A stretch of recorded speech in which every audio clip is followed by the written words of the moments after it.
Seorang polisi memberikan kejutan pada tahanan yang sedang berulang tahun viral di media sosial. Video tersebut ia unggah di akun TikTok pribadinya @ferdinand23 pada Selasa 29 Agustus 2023.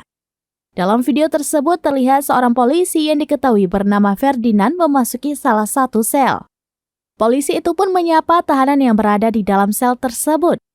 Sebelum memberikan kejutan pada salah satu tahanan yang bernama Boyok, Ferdinand Malambae terlihat membuat tahanan tersebut panik atau membuat prank. Diakuinya, ia telah bekerja sama dengan tahanan lainnya untuk memberi kejutan tersebut dengan prank terlebih dahulu. Tahanan tersebut pun terlihat gugup dan tidak membenarkan pertanyaan dari polisi tersebut. Boyok yang sedang berulang tahun itu pun meminta polisi tersebut untuk menanyakan pada tahanan yang lain.